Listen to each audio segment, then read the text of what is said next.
Money was always the language my family spoke most fluently. The Caldwell family fortune started with my grandfather in the 1960s. Commercial real estate investments that turned $50,000 into $8 million over 2 decades. Dad inherited that foundation and built it into something bigger through aggressive stock market plays in the 80s and 90s. By the time I was born, the family was worth approximately $180 million. Growing up, every dinner conversation revolved around investments. Portfolio allocations, market trends, upcoming IPOs, dividend yields.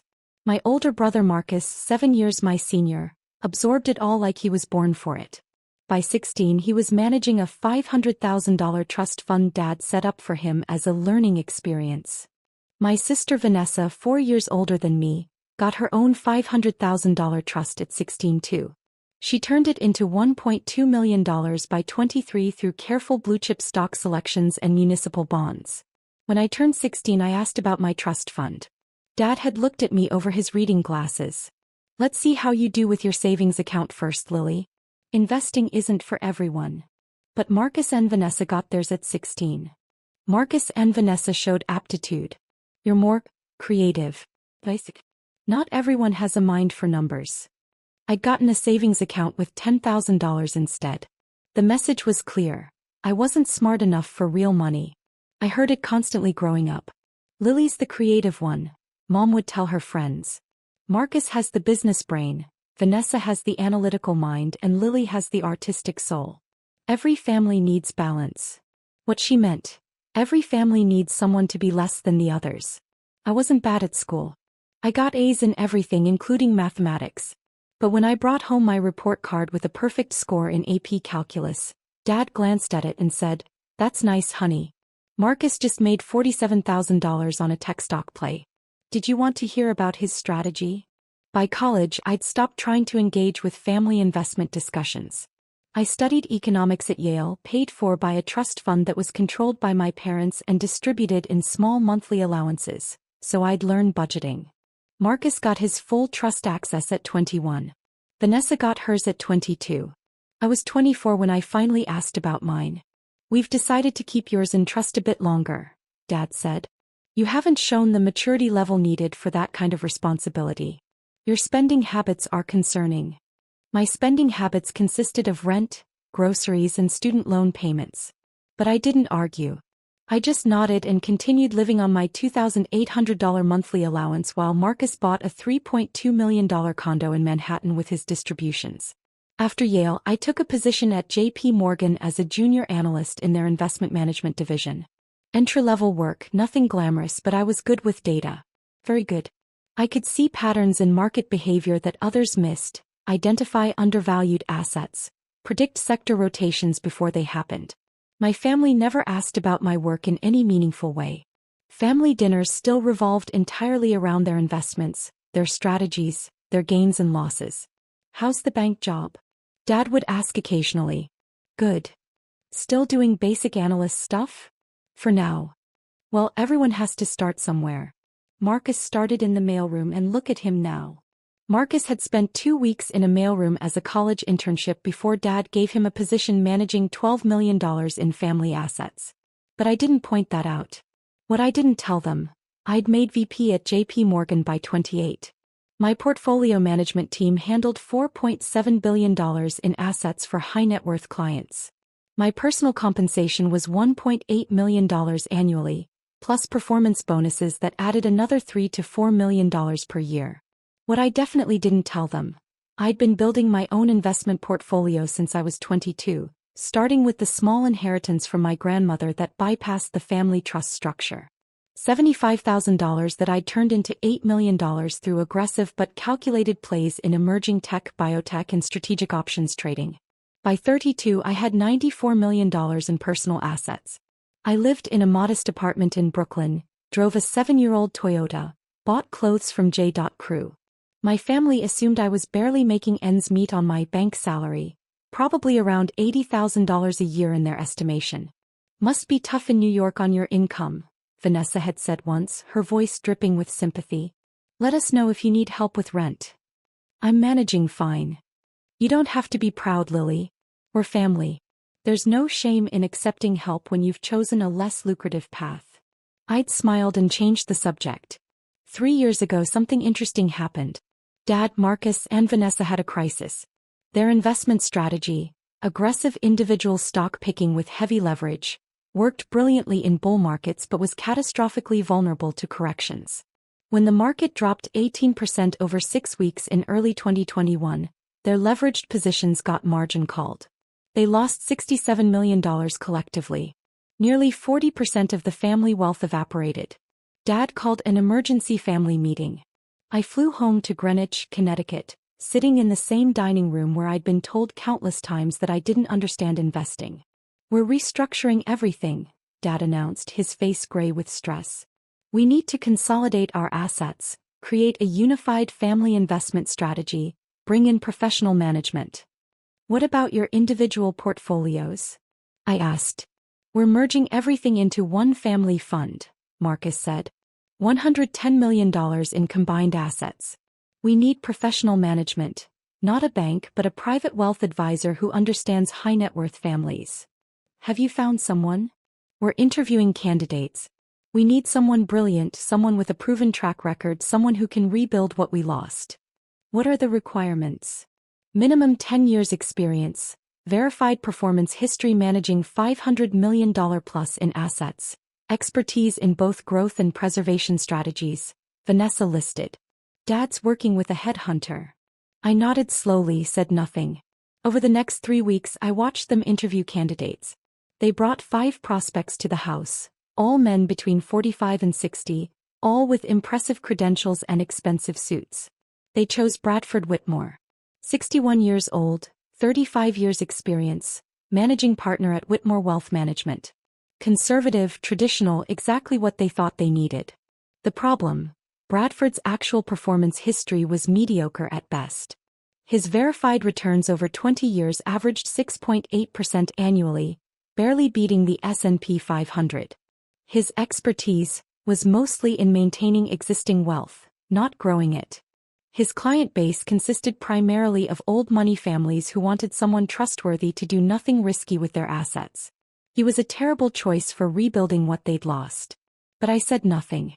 They signed with Bradford, transferred their $110 million to his management, and spent 6 months watching him generate 4.2% returns while the market returned 14%.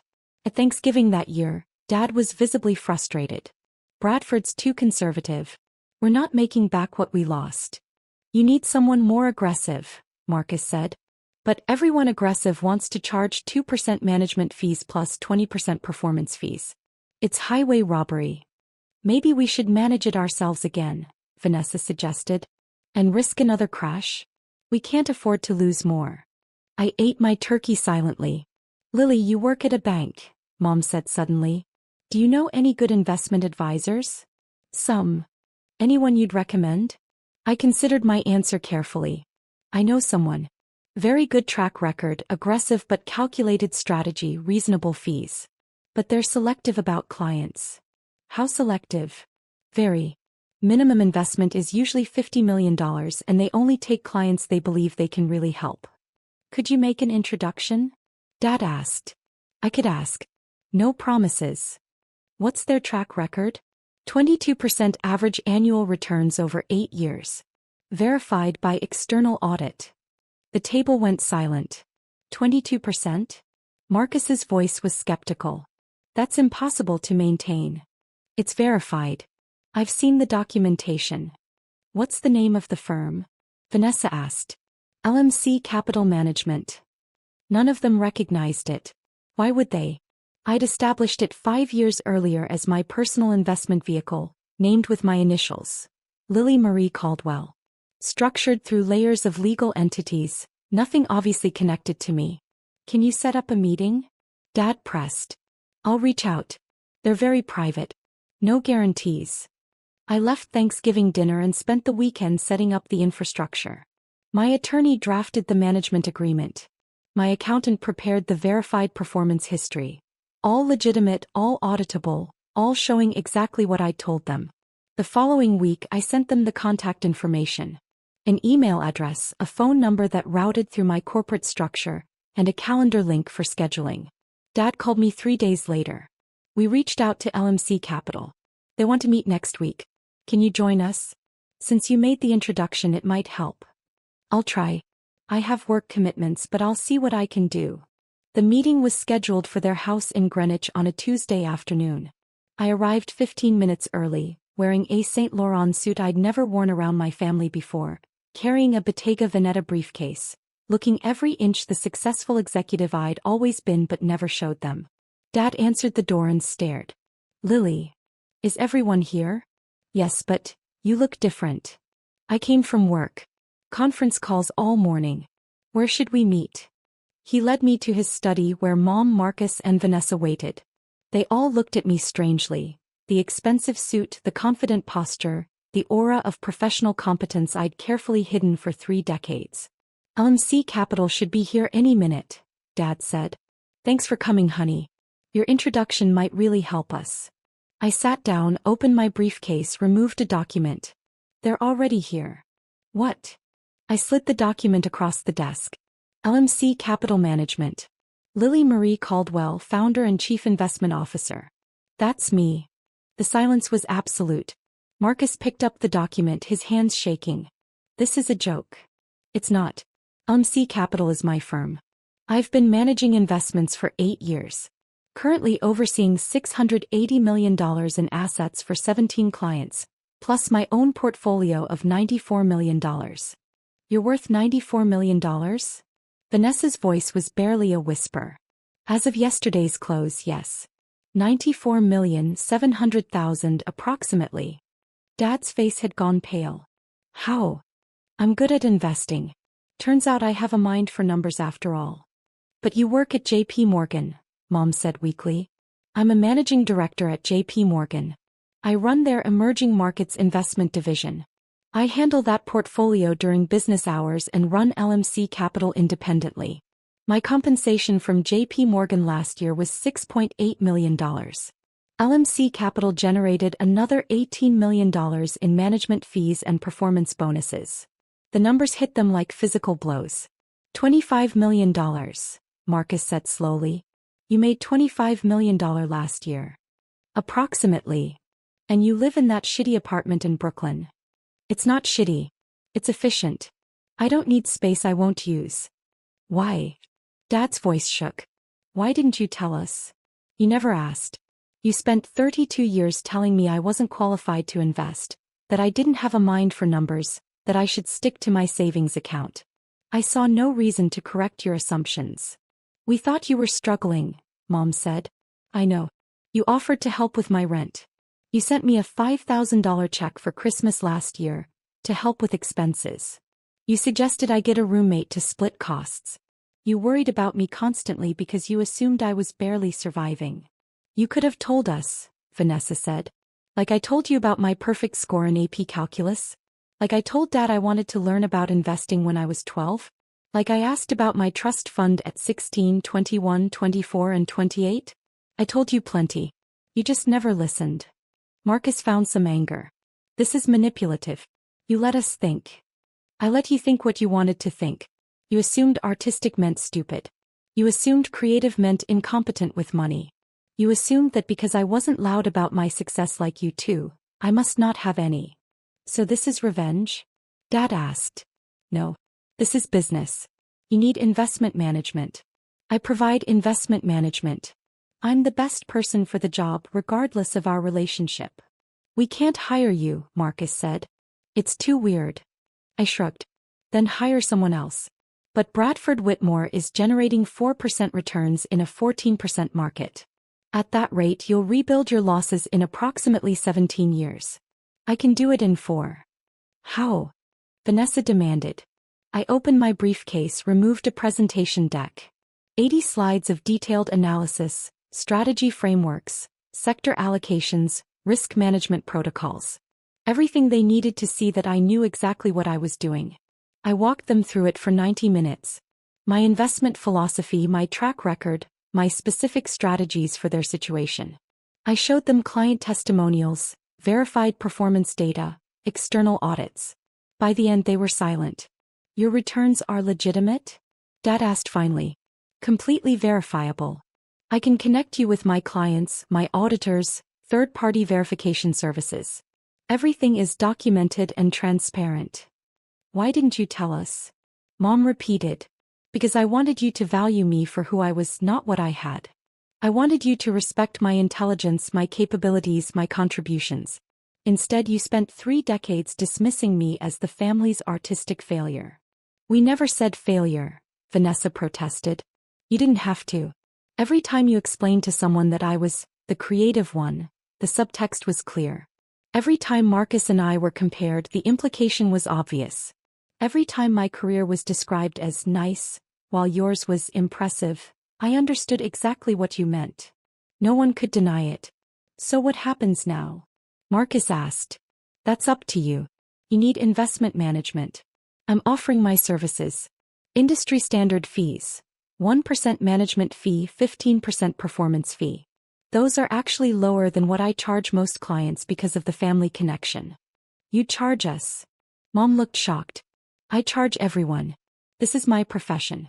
I'm very good at it and I don't work for free. What if we say no? Dad asked. Then say no. I have 17 other clients and a waiting list of 47. I don't need your business. You asked for an introduction to a good investment manager. I'm the best one you'll find. But if you'd rather hire someone else because your ego can't handle your youngest daughter being better at this than you, that's your choice. I started packing my briefcase. Wait, Dad said quickly. Just wait. Let us discuss this.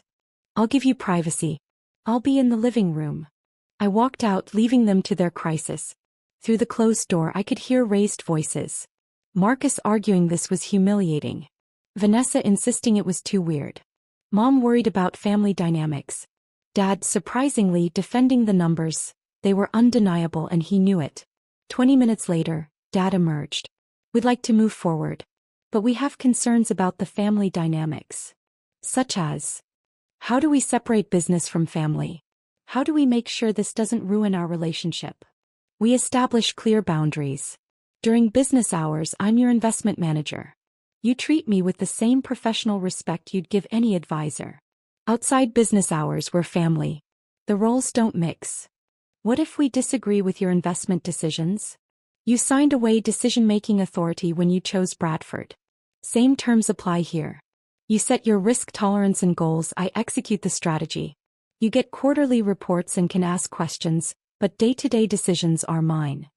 That's a lot of control, Marcus said from the doorway. That's how investment management works. If you want to make your own decisions, do it yourself. If you want professional management, you cede control to the professional. Dad nodded slowly. What's your honest assessment? Can you rebuild what we lost? Yes. 4 years, maybe 5, you'll be back to $180 million. 6 years, you'll be at $250 million. That's conservative projection assuming 18% average annual returns, which is below my historical performance. And if there's another market crash? My downside protection is significantly better than your previous strategy. I use sophisticated hedging, don't overleverage, maintain diversification. When the market dropped 18% in 2021, my portfolios dropped 6%. When it recovered, we captured 94% of the upside. Risk management is half of what I do. What's the other half? Finding opportunities everyone else misses. That's where the real alpha gets generated. They exchanged glances. Let's do it, Dad said finally. But Lily, this has to be professional. We need to trust you're making decisions based on what's best for the portfolio, not revenge for 30 years of dismissal? He winced. Something like that. I'm a professional. I don't let personal feelings affect investment decisions. Every choice I make will be based on data, strategy, and performance optimization. Your clients, nothing more or less. We signed the management agreement the following week. $110 million transferred to LMC Capital Management, with me as the sole decision-maker on their entire family wealth. The irony wasn't lost on anyone. The daughter who wasn't trusted with a normal trust fund at 16 now controlled every dollar her family had. I restructured their portfolio immediately. Liquidated their individual stock positions. Too concentrated, too risky. Moved them into a diversified strategy. 40% growth equities, 25% value equities, 15% international, 10% alternative assets, 10% fixed income. Not sexy, not exciting, but optimized for consistent returns with downside protection. The first quarter they made 7.3%. The market made 6.1%. Second quarter, 11.2% versus market's 8.8%. Third quarter, minus 2.1% versus market's minus 4.7%. Fourth quarter, 9.8% versus market's 7.2%. First year total, 28.4% return. Their $110 million became $141 million. Year 2 was even better. 31.7% return. $141 million became $186 million. They'd not only recovered their losses but exceeded their previous peak. And they couldn't deny it was because of me. Family dinners changed dramatically. Investment discussions still dominated, but now they asked my opinion. Not as a courtesy but genuinely seeking my expertise. "Lily, what do you think about emerging markets right now?" Dad would ask. I'd give my analysis. Sometimes they'd ask follow-up questions. Sometimes they'd just listen. Marcus struggled the most with the new dynamic. His ego couldn't quite process that his little sister was managing the family fortune. He'd make occasional comments about getting lucky or riding a bull market. After one particularly snide remark, I'd had enough. "Marcus, your portfolio when you managed it yourself returned 9.2% annually over 8 years. Mine returns 22% annually. That's not luck. That's skill. If you can't acknowledge that, maybe you should hire a therapist to work through your insecurity." Dad had actually laughed. Mom looked scandalized. Vanessa hid a smile. Marcus went red but said nothing. 2 years into managing their money, Dad asked me to take on a bigger role. "We want you to manage the full family office," he said. "Not just investments but estate planning, trust structures, tax optimization, everything. We'll pay you appropriately, full family office managing director compensation. That's typically $2 to $5 million annually for a family your size. We're prepared to pay $3.5 million, plus your normal performance fees on the investment management side." I considered it. "That's generous. But I have one condition." "What?" "You acknowledge publicly, at family gatherings, in conversations, in every meaningful way, that I'm not the family's artistic failure. I'm the family's most successful member financially, and you were wrong about me for 3 decades." Silence. "You want us to admit we were wrong?" Vanessa asked. "I want you to acknowledge reality. I'm not asking for an apology, though that would be nice. I'm asking for recognition that your assumptions about me were completely incorrect and that your treatment of me was based on biases, not facts." "That's fair," Dad said quietly. "We were wrong. Completely embarrassingly wrong. You're not just successful, you're extraordinarily successful. You've built something remarkable and we missed it entirely because we couldn't see past our own prejudices. Thank you. Will you take the role?" "Yes." "Send me the contract." I became managing director of Caldwell Family Office at 34 years old. My siblings, both older than me, now reported to me on financial matters. The daughter who'd been given a savings account while they got trust funds was now managing every aspect of their wealth. The irony was delicious. But I didn't gloat. I didn't rub it in. I just did my job exceptionally well. By year 4 I'd grown the family wealth to $270 million. More than they'd ever had even before the 2021 crash. Dad was now 71, thinking about legacy and succession. He called me into his study one Sunday. "I want to restructure the family trusts," he said. "Give you control of everything, not just management but ownership. You've earned it." "That's not necessary. It's appropriate. Marcus and Vanessa are comfortable, successful in their own right. But you're the one with the vision, the skill, the discipline to preserve and grow this for future generations. I was wrong to doubt you. I want to correct that now." "What about Marcus and Vanessa?" "They'll maintain their current distributions. But ultimate control should rest with you. You've proven you're the only one who should have it." I thought about 16-year-old me asking about a trust fund and being told I wasn't mature enough. I thought about every dismissive comment, every condescending lecture about leaving investing to the experts. "I'll think about it," I said. That Sunday dinner, the conversation naturally turned to investments. It always did. Marcus was discussing a stock tip he'd heard.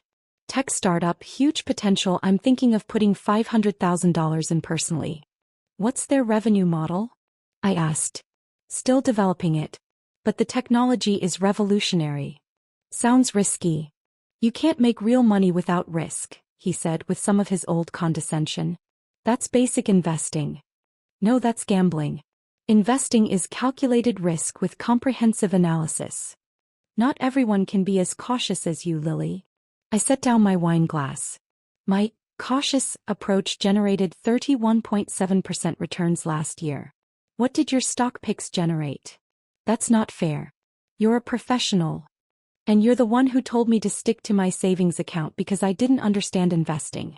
So maybe take your own advice and leave the real decisions to professionals. The table went silent. Dad cleared his throat. Actually, Marcus, I'd like you to run any major investment ideas past Lily before executing. She can help you avoid costly mistakes. Marcus's face reddened, but he nodded. Mom changed the subject quickly, but the power dynamic was clear. I wasn't the family's creative one anymore. I was the family's financial authority. Every decision ran through me. Every strategy required my input.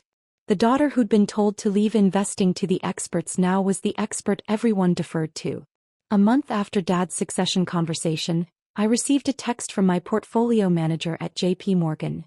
Ready to liquidate their $270 million position? I was at Sunday dinner when it came through. Dad was talking about a charitable foundation he wanted to establish. Mom was suggesting vacation properties. Vanessa was planning her daughter's very expensive wedding. All of it funded by wealth I'd built from $110 million to $270 million in 4 years. All of it controlled by me, the daughter who supposedly didn't have a mind for numbers. I looked around the table at my family, comfortable, secure, planning futures they could afford because I'd made it possible. I texted back, no. Maintain position. They finally learned the lesson. The lesson wasn't about money. It was about assumptions, about dismissal, about the cost of underestimating someone for their entire life. They'd spent 32 years telling me I wasn't qualified to invest. Now their entire financial existence depended on my investment decisions. They told me to stick to my savings account. Now I controlled their $270 million portfolio. They'd said to leave investing to them. Now they left everything to me. That's not revenge. That's just reality finally aligning with truth. I could liquidate their position tomorrow. Walk away and let them scramble to rebuild. Watch them realize exactly how dependent they'd become on the daughter they'd dismissed. But I won't. Because I'm a professional. Because I'm good at my job. Because despite everything they're still my family. And because the best revenge isn't destruction. It's succeeding so completely that everyone has to acknowledge they were wrong. It's controlling everything they value while maintaining perfect professional composure. It's being the person they needed all along, even though they spent decades insisting I was the person they didn't. Dad raised his wine glass. To Lily, who's made all of this possible. We're grateful every day for your brilliance. Everyone drank. I smiled, accepted the recognition, and thought about the girl with the $10,000 savings account who'd been told she didn't understand investing. She'd understood just fine. She'd understood well enough to turn that dismissal into motivation. She'd understood well enough to build an empire in silence. She'd understood well enough to end up controlling every dollar they had. Stick to your savings account, Dad had said. I'd stuck to something better. My instincts, my intelligence, my relentless drive to prove everyone wrong. Now they all know it. And they'll never forget it. Every dollar they spend, every investment they benefit from, every comfortable retirement they enjoy.